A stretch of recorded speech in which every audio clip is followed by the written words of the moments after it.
Hi, hello. Welcome to the episode of Isaiah's Newsstand. It's your host, Isaiah Edwards. The date is April the 1st, 2025. Hopefully, this episode finds you well, in good spirits, and high hopes. As for me, I'm doing pretty well. I ain't fooling, I ain't joking. But happy April Fool's Day if that's a thing you celebrate. If you decided to prank someone, tell them a little jokey joke. Hopefully, it was all in good fun and they appreciated it. Or if you got a little joke, little prank on you, then hopefully it wasn't crazy or malicious. But yeah, no, my day was solid. It's been a good Tuesday. It's been a good start of the month so far. I will say, I guess the one April Fool's joke I played was paying my landlord on time. Yuck, yuck, yuck, yuck, yuck. Yeah, no, they can wait. But no, overall, today has been solid. I felt more rested today, so that's good. I felt like I got my legs back under me. I feel like more adjusted for the week. So, work was solid, pretty steady pace, but not, overwhelming. After work, we went to the gym. I will say I kind of took it a little bit easy. That being said, I still, did pretty much everything but a couple of the machines that were just, too busy. I just didn't get a chance to get on them. But I did get a chance to catch up with a friend at the gym, so that's nice. Always good to kind of have like that social moment, in a place where I'm just getting sweaty usually and just kind of grinding by myself.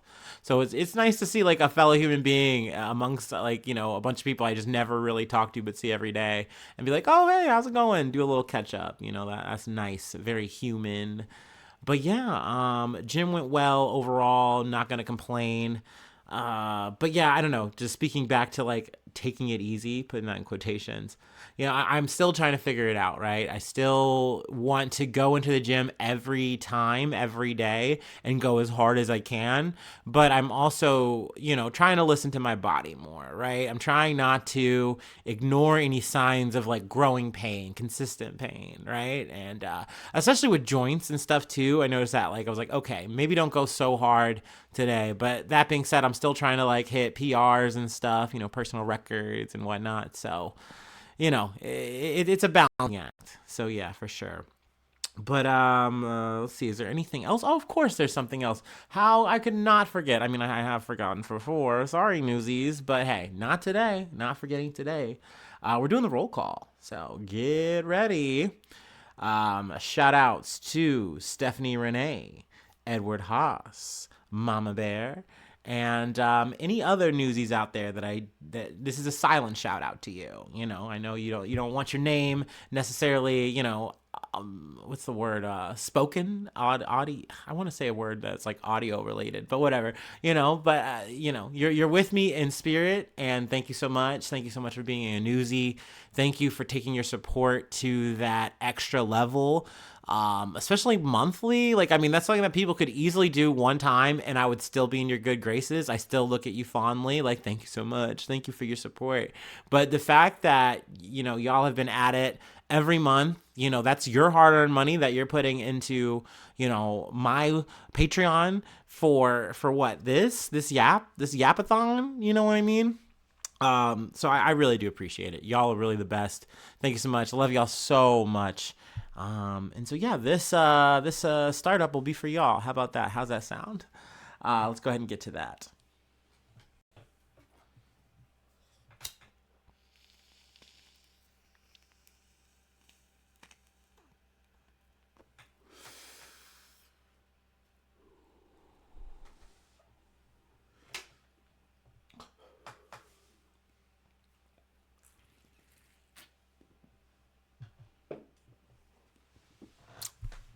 Oh yeah.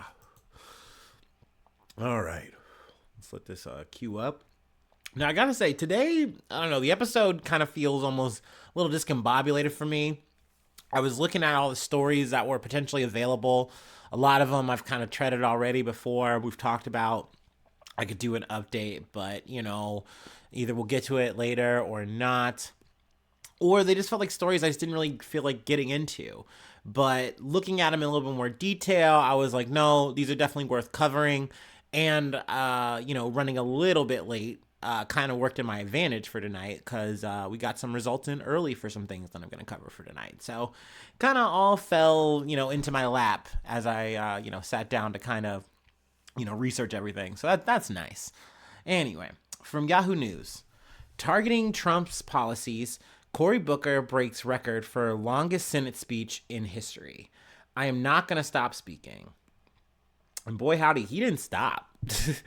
Democratic Senator Cory Booker of New Jersey broke the record Tuesday for the longest speech on the Senate floor in U.S. history.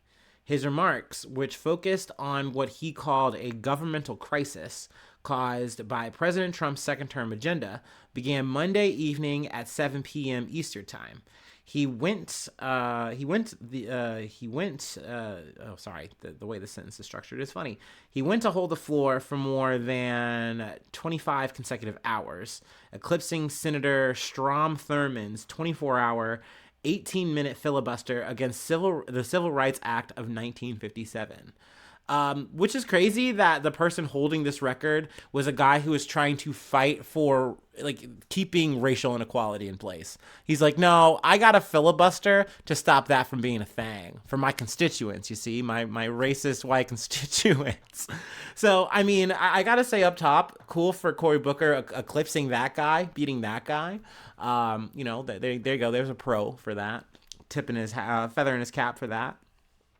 This is not right or left. It is right or wrong, Booker said more than 20 hours into his speech regarding Trump's sweeping cuts to the federal workforce. This is not a partisan moment. It is a moral moment. Where do you stand? Shortly before Booker announced his plan to deliver what is now the longest speech delivered in the Senate in U.S. history, he posted a video on social media explaining his motivation. We're going to skip past that quote.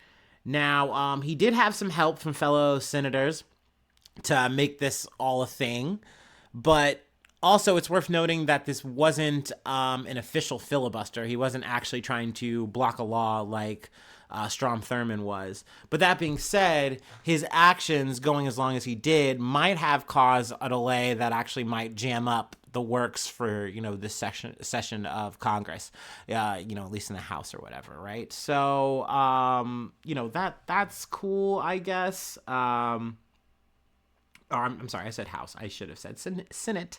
My bad. But overall, it's also worth noting, too, he did 24 hours, I believe, right? Or over 24 hours. And he didn't take any, restroom break, food break. He was able to take a couple of pauses, once again with some help from some fellow senators, but this was very impressive. So I mean, cool that he made this happen for the sake of records, for the sake of symbolism. But does this change anything in the conversation for people? I don't know. I don't think so. Is this going to change anything in terms of how Trump is going to conduct himself in the future? No. Does this change anything in the Senate or the House, in any part of Congress? Outside of that potential delay, I just don't think so. So to me, this once again kind of feels like that little too late again. So this is once again why this kind of goes into my nothing burger file. At least it did. But I mean, hey, it is a cool gesture. It is amazing that he was able to stand and yap for that long. That's very impressive. As a person who yaps every single day, to a microphone by himself, in the hopes that his dear listeners, press play.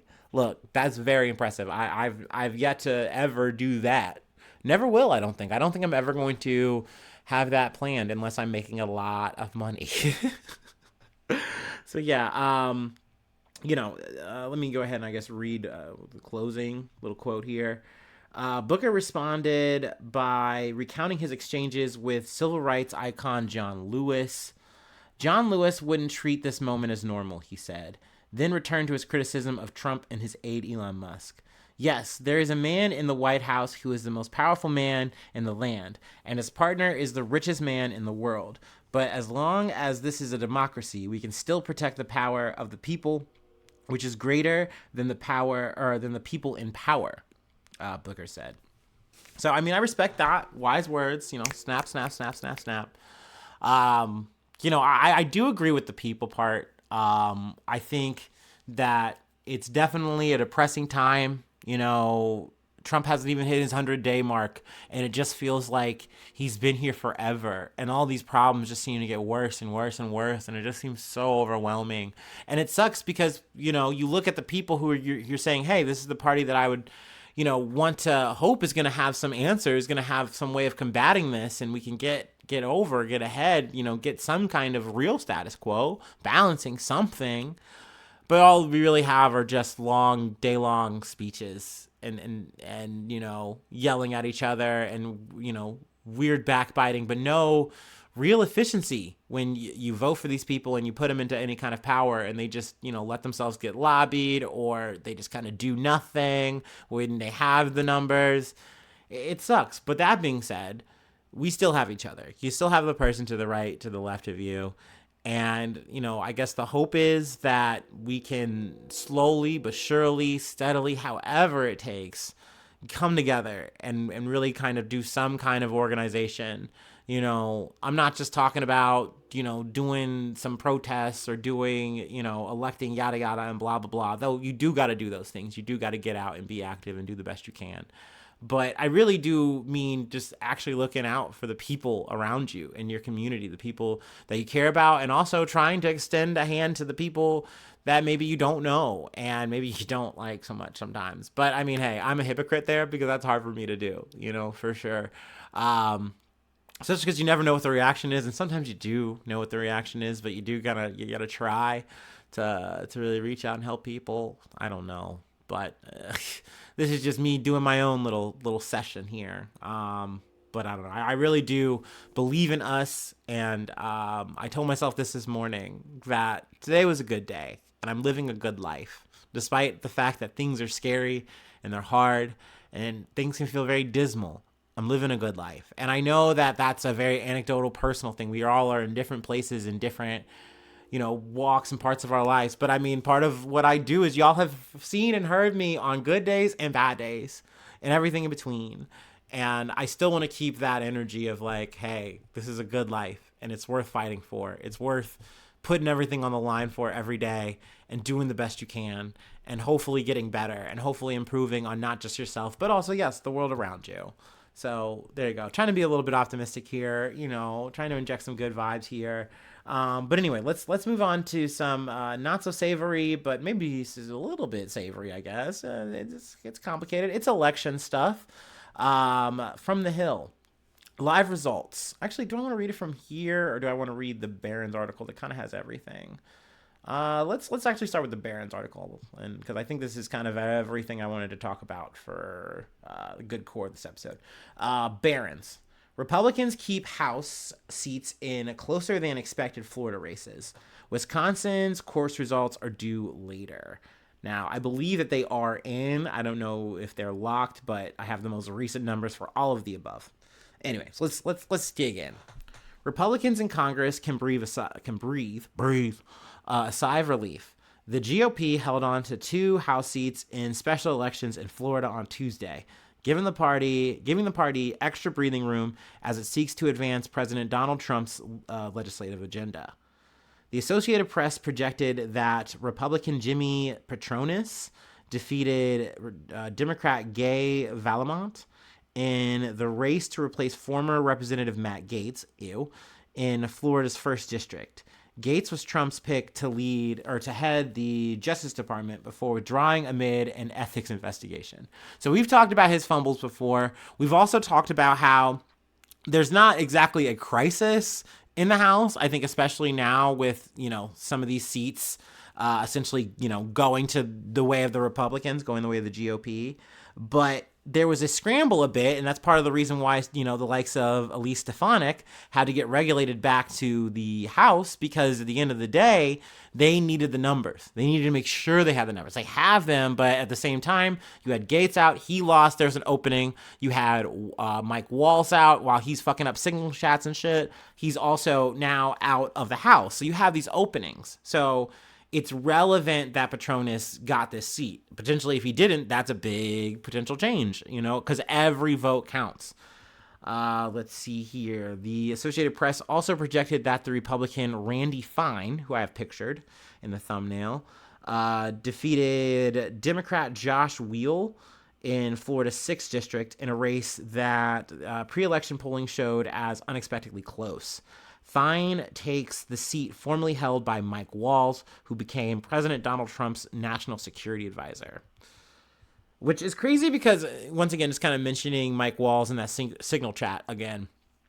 I was not surprised. I mean, like I said, I was surprised that it made such a kerfuffle. Like, people were actually, like, bumping it in the news cycle. But this is, like, the Trump administration's, like, big flop, at least according to, like, media and stuff, where you go, oh, wow, they really fucked up here. And I think a lot of people were calling for Pete Hegseth because it's like, hey, man, you're our defense secretary. You're, have military experience. Like, why did you let this happen? Why did you say so much stupid shit? Like they were calling for him to his head, for him to get fired. And it's like, I didn't think that very likely. But Mike Walls, on the other hand, the guy who literally set this whole thing up, I kind of thought maybe his head would roll for this and maybe he might lose his job. My thoughts are still, maybe not immediately, because Trump wants to show a sign of strength, that this doesn't bother him, that he can actually just wait this out and no one's really going to remember it. But that being said, apparently, just kind of, doing a little learning and digging, doing a little ear hustling, I've learned that, like, Trump is really worried about the idea that it's like, how did this Jeffrey Goldberg even get in his contacts like that? Like, and Walls' defense was like, oh, it got sucked in when I was doing all the queuing for, like, who should be in the chat, and that's how he got here.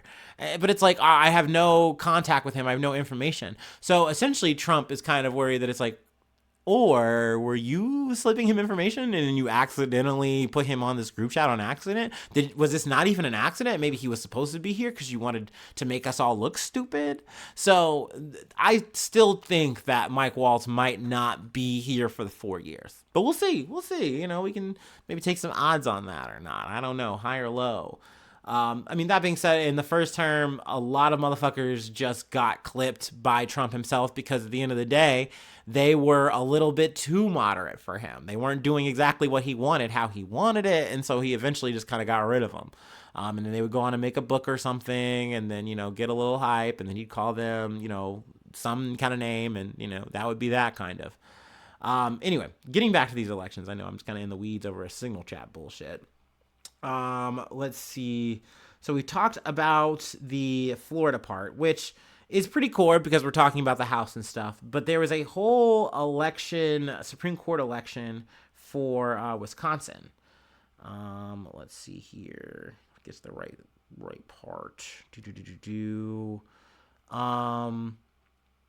I really just want to read? Here we go. The stakes are high for Tesla CEO Elon Musk, who has spent heavily in Wisconsin and began spending in Florida races last week, which is part of the playbook for Elon Musk lately and elections. Is he's been using Twitter as a platform for these people to say, like, their agenda, to potentially even have them on and talk or whatever, or like signal boost their stuff. He's also pumped a lot of money into their campaign. That's not to say that Democrats haven't done the same. They put a lot of money into, I believe, Susan Crawford, their pick. But let me go ahead and read further. Musk's Department of Government Efficiency has attempted to save billions of dollars by laying off tens of thousands of federal employees and cutting federal contracts in a way that some judges have said likely violated the law.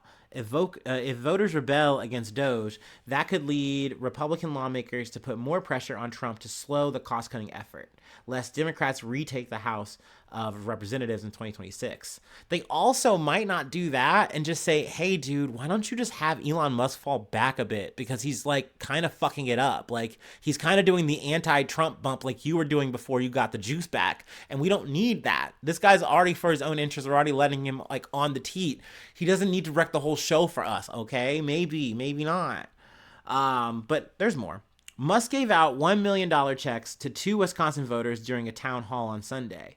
He and groups he supports have spent more than $20 million in that race. The entrepreneur said at the town hall that he believes the outcome will affect the entire destiny of humanity. Musk's America PAC also spent money in Florida special elections. The PAC, which is almost completely funded by Musk, last week spent around $100,000 on texting services and phone calls in support of the Republicans in those two races. In Wisconsin, Susan Crawford is running against Trump-endorsed Brad Schemel. I'm going to say Schemel. For the seat of, for a seat on the state Supreme Court. Whoever wins will determine whether liberals or conservatives have the majority in the 7-member body. The court will likely be involved in future redistricting battles in Wisconsin. In 2023, the state Supreme Court ordered legislatures to draw new districts, saying that those drawn when Republicans were in control were unconstitutional. Now, I'm not going to lie to y'all. We normally don't talk too much about state Supreme Courts. That's not a thing that's really hot on my docket to really cover. I think the last one of memory that I can recall was a little bit of local-ish story about, what is a wing with a bone in it or something like that. Does a chicken nugget a chicken? Some shit like that. It was a bit off the cuff, but, lawsuits kind of go all the way up sometimes. So this was really crazy that millions of dollars were spent, especially, in sum total between both parties, or at least you can say Elon Musk super PAC and then Democrats. So a lot of money, a lot of time was put into this race for a Supreme Court pick. But that being said, I think we can get to the numbers here because they did come in. Did I miss them? Oh, Barron's, what are we doing? Where are we at? This might be where I fall back to the other article. Oh, here we go. Here it is. So the current numbers that we have, and maybe this is subject to change, but I think the polls are closed. They have Susan Crawford with 57.2% and Brad Schemel at 42.9%. So this would be an upset in favor of the Democrats, which is something that would be, definitely a hit of good news in these trying, dark times. That being said, it is just for Wisconsin, but it's a showing that, hey, maybe Elon Musk doesn't have the juice that he does, even despite the platform that he's carrying with X. Also, I'm just chock full of side news today. I don't know if this was some kind of April Fool's thing that either I just stumbled upon or Elon Musk even set up for himself, but I've heard that he sold X to a company that he owns in a private deal that we don't really have any details on, at least as of now. And essentially now he wouldn't be the owner of X, but then obviously, yes, he is. So I don't know, man. The plot thickens with this motherfucker. This is apparently our fucking Rockefeller. Like, this is who we have to deal with, is this guy who's built like a fucking fridge and, puts his name on some RC cars and some rockets, and we call him a genius. Oh, man. Like, we really do live in bizarre times. But, I mean, hey, this was some interesting election news. So, we have Barron's here. There's also The Hill. That's where I was initially going to pull the Wisconsin stuff from. But, yeah, apparently you can try to buy the vote. That's a thing. That's not illegal, because I didn't cover this, on the up, because, like, once again, I didn't really picture myself covering a Supreme Court election race like this. I just wasn't in the mood. But the idea that, like, he has done this before. He has a history of doing, like, Elon Musk, buying literally people, like, saying, hey, but the way that it's tactically done, it's hard to actually prosecute him, I guess. So essentially he's saying, hey, you come here, you show your support, you sign a petition, and in doing so, signing the petition gets you the chance to win the $1 million. So you're essentially pledging that you're going to do something like vote for, the way he wants, but you're not actually saying, oh, I'm going to do X, thing. You have my vote, Elon, I'll do this for sure. But it's this gray area that he's just allowed to exploit, and I guess he's just going to keep getting away with it. So once again, we're seeing a lot of trends now form, for what's, I guess, going to be shaping the next 4 years of, election cycles and just, Congress, blah, blah, blah, blah, blah. Anyway, We're going to close out now with a couple stories recall related.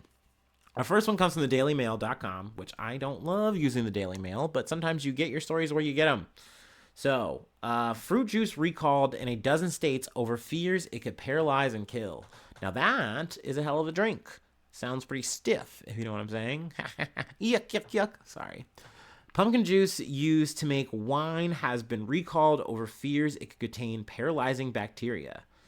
The juice was sold in a dozen states and mainly distributed to professional wineries, but was also sold in the company's retail store in Forestville, New York. The juice contains natural sugars, acids, water, and other compounds that contribute to the wine's flavor and aroma. Walker Wines Juice LLC, based in New York, has recalled its pumpkin juice after a routine state inspection found it was not acidic enough to be properly heated and sterilized. This hot fill process is meant to kill potentially deadly bacteria. Authorities from New York State Department of Agriculture and Markets Foods, that's what that says, inspectors, therefore found there was no kill step in place to get rid of contaminants. They said juice with low acidity could carry bacteria that causes botulism, a rare foodborne pathogen that attacks the body's nerves. This can lead to full body paralysis, including in muscles needed to breathe, making it fatal in rare cases. Now, this affects several states. I'm going to mention that Ohio gets the bump here. They're mentioned, so you might have gotten this, this wine, this Walker's wine juice. So be aware, be careful. Also, check this article if you even drank this, so because it also could have been frozen. So you might have this on ice and think like, oh, I'm fine, but like it totally could, fucking paralyze you. That would be no good. I don't want to hear that. I don't want to see that.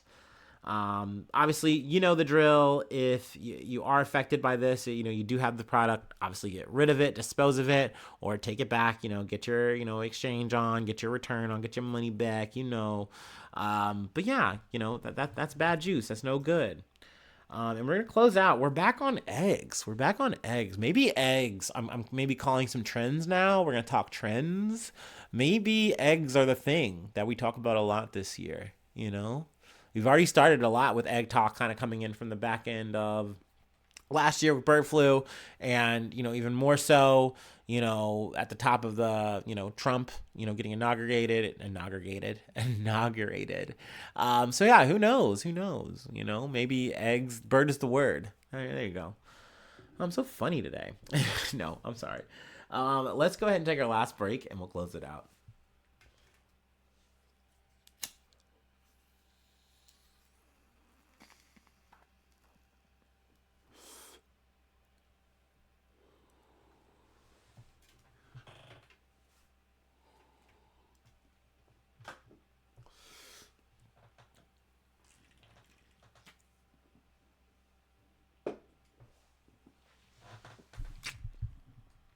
Oh.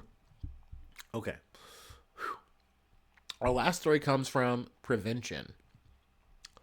Over 212,000 pounds of liquid eggs recalled by USDA over potential contamination. Now, I don't know about y'all. Whenever I mention liquid eggs to people, they get really grossed out. They're like, ugh, gross. No thanks. Ugh, no way. Yucky. Me personally, though, and this is purely off of a storage and then also the fact that I don't like cracking eggs. I like liquid eggs, y'all. I like the little egg white or whatever. I'm not saying, oh, it's better for you or whatever. I don't know. I'm not a fucking nutritionist. But I do like it for the storage aspect as well, where it's like, hey, I can have this sit here in the fridge and it's just in a little carton and I can just kind of pour it and then here we go. Quick as you like. We got eggs on the go, and they're walking. But that being said, I mean, maybe you're an over easy, person. Oh, I feel like, you know what? I got critiqued over the last time I ate eggs because I'm a scrambled guy. I'm a scrambled Steven, and they weren't ready for my truth. You know, or at least one of the chef was not ready for my truth. But that being said, yes, I'm a scrambled guy. I like my eggs scrambled. That being said, will I eat it over easy? Of course, that's fine. Especially if it's like for a burger, that's fine. You want that yolk to get a little runny, get a little crazy, get a little messy. That's fine. That's a-okay. That's hunky dory. But like, it's not my ideal way of eating eggs. Um, I think there's so many ways, right? But y'all know I'm also not the egg man here, so I don't eat eggs too often. You know, I'm trying to think of the other ways I've had egg. I don't even think I've even had an eggs Benedict, y'all. I need to, maybe that's on my bucket list. Maybe that's on my food list. That, you know, once I'm done with this like dieting stuff, or at least I'm falling back on it, maybe we get an eggs Benny. Maybe we get it on a brunch arc. Wouldn't that be fun? I actually need money for that too. Anyway, Lake Odessa, Michigan-based company Cargill Kitchen Solutions is facing a product recall after the U.S. Department of Agriculture's Food Safety and Inspection Service, or the FSIS, received a tip that the company's liquid egg substitute may contain a mix of the cleaning solution sodium hypochlorite. Now, does that sound scary to y'all? Because that sounds scary to me. Now, I'm not ringing the alarm. I don't want to pound the alarm here because I'm stupid and I'm dumb, and I have to say that sometimes, especially. But the FSIS initiated an investigation into the claim, which led the organization to issue the recall of approximately 212,268 pounds of product on March 28th due to the low risk of adverse health consequences. The FSIS gave this recall a class 3 classification. This is the third highest type of classification FSIS uses. If you believe you have the affected product, do not eat it. So obviously they're saying, hey, cause for alarm, you know, definitely this is a full certified recall. You got to either dump it, you got to get your return, of course. But I noticed that it wasn't higher, right? Or maybe I'm reading them wrong. But is 3 high? I'm supposed to be the expert here, aren't I? I'm supposed to be telling you. I don't know. Let's see. I'm scrolling a bit ahead here, not to really learn anything, but just to tell more. They do mention the products. They were produced on March 12th and the 13th of 2025. You know, I just don't want to go through all of them. You can just go on the article and read them if you'd like. There's a few. Let's see. Also, this is distributed in companies in Ohio and Texas. So, you know, we got to get that Ohio mention in there. There's Iowa, there's Illinois, there's Florida, Colorado, California, and Arizona.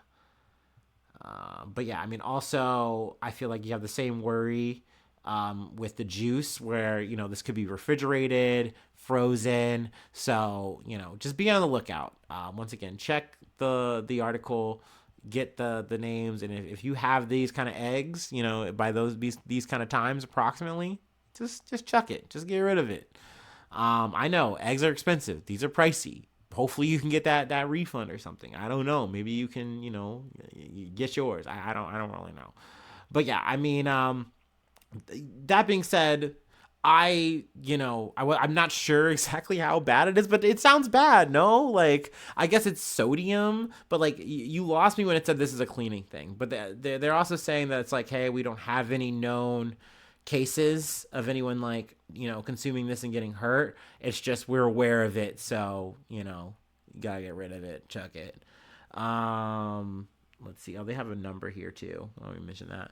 Cargill Kitchen Solutions is asking customers with any additional questions or concerns about the recall to contact them directly, either by sending an email to media@cargill.com or by calling the recall hotline to speak with Chuck Miller at 1-844-419-1574. Let's see here. Is there anything else I really wanted to pull from here? Nope. That will be it. So yeah, you know, just look after your eggs, even your little liquids. If you'd like to help out, support the effort, become a newsie today. I do have a Patreon. Patreon.com/AzaneNews. Free ways to hit me up, AzaneNews1@gmail.com. Feel free to follow me or the podcast on any of the socials. Subscribe to the YouTube. Follow me on TikTok. Follow me on Spotify. Follow me on Apple Podcasts. That's always to boost the algorithm, keep up with the Joneses and whatnot.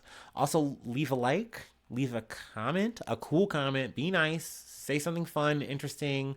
You can always ask questions. You can tell me about stuff. I don't know. I always love that. It's always fun. We rarely get that. But that being said, you can hit my DMs and we can always chat about news or whatever in a non-parasocial way, of course. But obviously, this is like to my few friends. Like really, that when I say dear listeners, my motherfuckers know I'm talking to my homies. I'm talking to my mama. I'm talking to the people that really care, who maybe are listening all the way to the end of this, which is crazy. But yeah, thanks so much for tuning in. Thanks so much for being a friend, and hopefully I see you soon for some more good news. I love ya. Bye bye. Mwah.